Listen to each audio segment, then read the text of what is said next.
திருவாசகம்.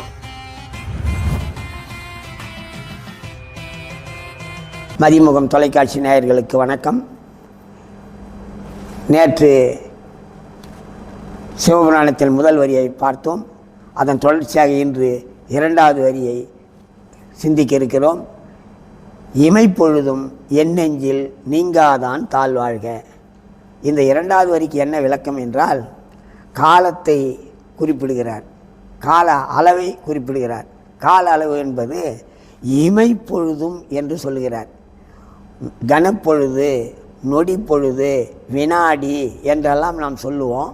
ஆனால் அந்த கால அளவை மணிவாசகர் நாம் பேசிக்கொண்டிருக்கிற போது, விழிப்பு நிலையில், தூங்குகின்ற போது அல்ல, நாம் விழிப்பு நிலையில் பேசிக்கொண்டிருக்கின்ற போது, மற்ற வேறு பணிகளில் ஈடுபட்டு கொண்டிருக்கின்ற போதெல்லாம் நமது கண்கள் நம்மை அறியாமலேயே கண் மூடி மூடி திறக்கும். அந்த மூடி திறக்கிற நேரம் எவ்வளவு நேரம் என்பதை நாம் கொஞ்சம் கருத்தில் எண்ணி பார்க்கணும். கற்பனைக்கு கூட எட்டாது, அது நொடிக்கணக்கில் கூட சொல்ல முடியாது. அதனால் அது குறைவான நேரம் என்பதை மணிவாசகர் சுட்டி காண்பதற்காக, மக்களுக்கு புரிவதற்காக அவர் அந்த கடிகாரம் கண்டுபிடிக்காத காலத்தில் வினாடி, நொடி இதெல்லாம் தெரியாது என்பதற்காக மணிவாசகர் அந்த காலத்திலேயே இந்த கால அளவை குறிப்பிடுவதற்காக இமை என்றால் இமைகள் மூடி திறக்கின்ற நேரத்தை காமிக்கிறார். அது எவ்வளவு நேரம் என்று நம்ம கண்ணை மூடி திறக்கிறது எல்லாரும் உணர முடியும்.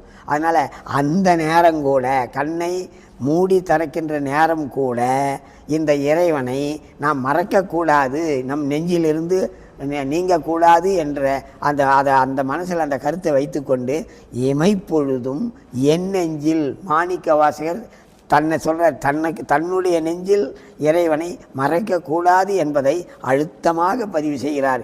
என் நெஞ்சில் நீங்காதான், அந்த நேரம் கூட என்னுடைய நெஞ்சை விட்டு அவன் நீங்கலை அப்படின்னு அவர் சொல்கிறார். இறைவனை நீங்கலை, என் நெஞ்சில் நீங்காதான் தாழ்வாழ்க. தாழ் என்றால் திருவடி, அந்த திருவடி வாழ்க, அங்கே நமசிவாய வாழ்க, நாதன் தாழ் வாழ்க. நாதன் என்றது ஒளியாக இருக்கின்ற அந்த இறைவனுடைய திருத்தாள்களைத்தான் அங்கே முதல் வரியிலே சொன்னார். அந்த தாழ்வாழ்க என்று சொல்லிக்கொண்டே வருவார். அங்கே தாள் என்றால் திருவடி என்று அர்த்தம், இறைவனுடைய திருவடி என்று அர்த்தம். அதனால் இரண்டாவது வரியில் இமைப்பொழுதும் என் நெஞ்சில் நீங்காதான் தாழ்வாழ்க அப்படி என்று சொல்கிறார். இப்போ இமைப்பொழுதும் என் நெஞ்சில் நீங்காதான் சொன்னால் அதை எப்படி நாம் உணர முடியும்? எப்படி அவர் நீங்காது இருக்கிறார்னு எப்படி சொல்ல முடியும்னா, உங்களுடைய மூச்சு இயங்குகிறது. உங்களுடைய மூச்சு ஒரு நாளைக்கு 72,000 தடவை நாடி துடிக்கிறது, அந்த சுவாசம் செல்கிறது. இதெல்லாம் நாம் நினச்சி நிறுத்திக்க முடியாது, நாம நினச்சி விட முடியாது. அது ஆட்டோமேட்டிக்காக, அது தொடர்ச்சியாக அது தனக்குத்தானே இயங்கி கொண்டே இருக்கிறது. அது எந்த கண்ட்ரோலும் அதுக்கு ஆகாது. அதெல்லாம் நாம் நிறுத்தி வைக்கணும்னு நம்ம முயற்சி பண்ணோம்னா நமக்கு மரணம் சேர்ந்துடும். அதனால் மூச்சு கட்டுப்பாடு என்பதெல்லாம் ஒரு பயிற்சியின் மூலமாகத்தான் யோகிகள் எல்லாரும் செய்வாங்களே தவிர, பயிற்சி இல்லாதவர்கள் அதை செய்ய மாட்டாங்க. அது உடலுக்கு ஊறு விளைவித்து விடும். அதனால் இமைப்பொழுதும் என் நெஞ்சில் நீங்காதான் என்பதற்கு என்ன கருதுகோளாக கொள்ளலாம் என்றால், நம்ம உடம்புக்குள்ள நாடி துடிப்பு, இதய துடிப்பு, சுவாசம் இதெல்லாம் நடக்கிறதெல்லாம் தொடர்ச்சியாக நடக்குது. அந்த தொடர்ச்சியாக நடத்துகின்ற இறைவனை நான் இடைவிடாது அவன் என்னை நடத்திங்கிறான், அதனால் நான் அவனை நினைக்கிறேன்றத ஒரு நன்றி உணர்வோடு மணிவாசகர் அந்த இரண்டாவது வரியை பதிவு செய்கிறார். திருவாசகம்.